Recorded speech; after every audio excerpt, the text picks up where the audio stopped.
$13,168. And how much was the grant? The grant was 10,000, I don't remember exactly, 10,600. It was 75-25.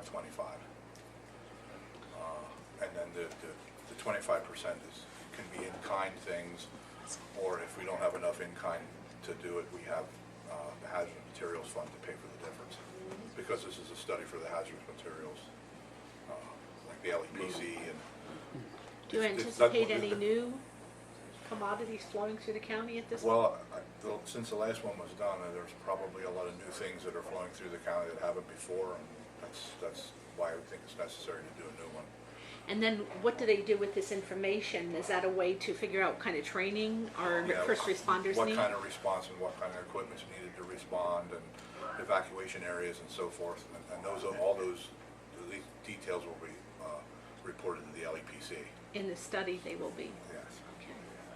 I seem to remember the last time that this was done, that at least one of the processes you used was putting people down at train tracks and trying to count the placards as they went by.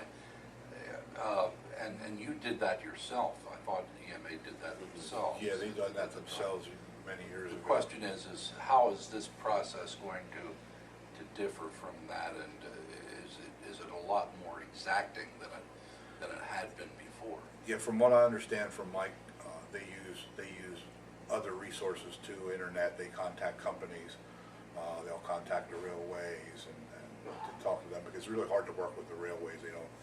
They don't share a lot of information on what happens on the railways. They will put people in the field to count and see what the commodities are that flow through the county, and we don't have the manpower at EMA to do that anymore.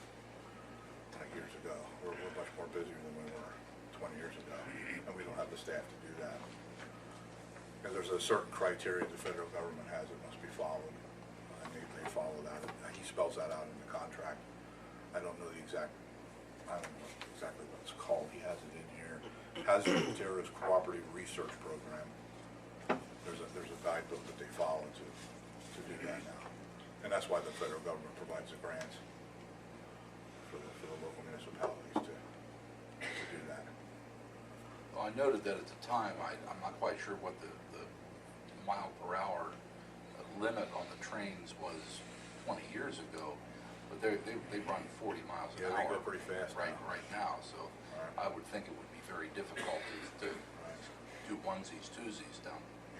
Yeah, I'm not exactly sure how the process works. There's at one point I remember, I think it was over at the extension area, we did a tabletop ag extension. We did a tabletop exercise with a train wreck, and there were chemicals leaking and evacuations, and there were decisions to be made, and was set up to simulate what a real incident would be like. Is that part of this at all, or that's not included? No, this is just a study to find out exactly what does flow through the county. Okay. It's FEMA then? It's a FEMA grant, yes. It's provided through the state, but it's a federal grant. Sure. Well, I may have missed it, but what's the completion date for this? He said it won't take very long to do it. I don't know if he has a drop dead date in here, but it doesn't take very long, a few weeks from the time they start. Interesting to So, see what the results would be. so it should be relatively fast. Well, The grant period expires in September, so it must be done before September. So will he come in and make a presentation? he'll make a presentation to us once it's finished. The results. Yes, he will. All right. I think it was actually in the late 90s. I remember It was in the 90s. So it wouldn't be at some 20. point. It's Yeah, not quite 20 I years. remember it too. It's not quite 20. Some more. There's hazardous things that travel through here that we don't know about, like this fuel, this new type of fuel that they transport through. Mm-hmm. This crude oil. Do you remember if there was anything radioactive going through from past? Nothing that I know of. Now I know in 2015 they're going to start transporting radioactive materials through Lebanon County on the interstate. Oh, okay. There's special training right now that is being set up for the hazardous materials team to go to.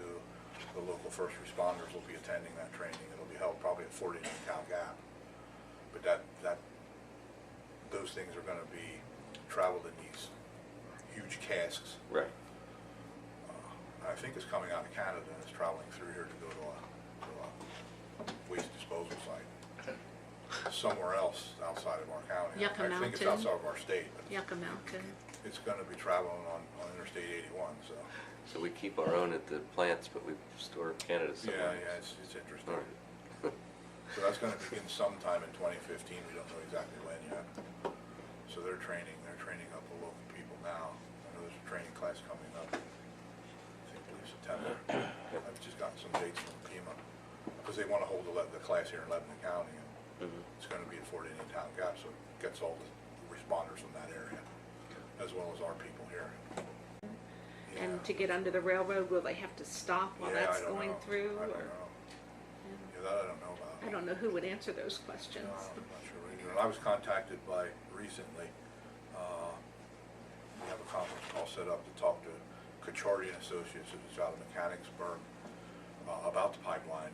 They want to do training. Now that's the Sunoco. Oh, That's the Mariner. one that runs east and west through the southern part of the county. Yeah, that They wouldn't wanna do cross some over the They want railroad. to do some training for the local responders on how to respond to accidents. That's coming up too. They want to hold one of those in Lebanon County. Okay.